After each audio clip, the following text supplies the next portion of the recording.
Godina Baalee Bahaa Aanaa Sawweenaa keessatti qonnaan bulaan laftisaa seeraan alarraa fuudhamtee abbaa qabeenyatiif kennamte mormee haala suukaneessaadhaan fuula uummataa duratti ajjeefamuun himamaa jira.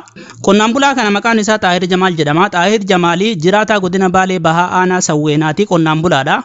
Guyyaa kaleessaa lafa isaa qonnaa irraa fuudhanii namaaf kennuudhaaf yaalanii yeroo sanatti qaama mootummaa yeroo sana irraa fuudhuudhaaf dhufetti itti iyyinaan maanutti iyyita jedhanii bil godhanii uummata duratti lafa buusanii jedhanii namni isa ajjeese hanga ammaatti seeraaf hin dhiyaanne.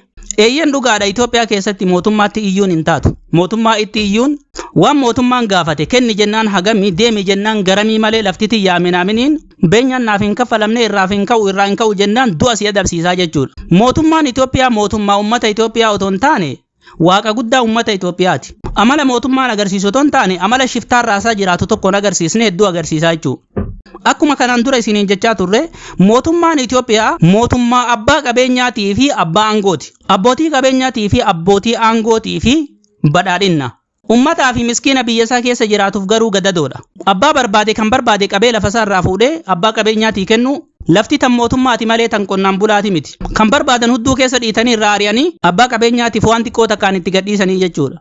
Abbaan aangoo ammoo abbaa barbaaderraa nama barbaaderraa lafa fuudha. Yoo namni lafti tun tiyya jedhee irratti dubbate ammoo ajjeesee lafa darbatee biraa deema. Dhugaan biyya teenya keessa jirtu badhaadhina faarsan san otoo hin taane badhaadhinni inni dhugaa kan lafa teenya keessa jiru kanuma.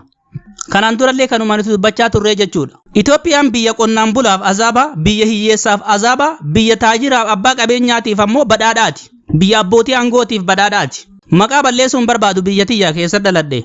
Garuu dhugaan jirtu akkas. Miskiinni keenna. Qonnaan bulaan keenna jireenya dhabee kan jireenyi nuu gadadoo keessa isa galchite abbaan barbaade yeroo barbaadetti itti dhufee korma isaa tokkochanni moonaa qabu gurgurachuu lafa isaa abbaa barbaada irraa ari'anii abbaa barbaadanii kennu isaa yeroo barbaadanitti irraa diiguu barbaadan akka kuwaasiitti taphachuu yoo fedhan nu deeggaraa jedhanii ittiin dhaadachuudha danda'e hin dubbatu waan ta'eef yoo dubbate ni du'a dirqama lubbuun jiraachuudhaaf jedhee callisa nu deeggaraa jedhanii ittiin dhaadatu paartii teenna jedhanii ittiin dhaadatu. Namni isaanis dubbatus hin jiru. Itoophiyaanotaaf rabbiin haa dubbatu. Waan jedhu takka illee hin qabu. Dhugaa rabbii.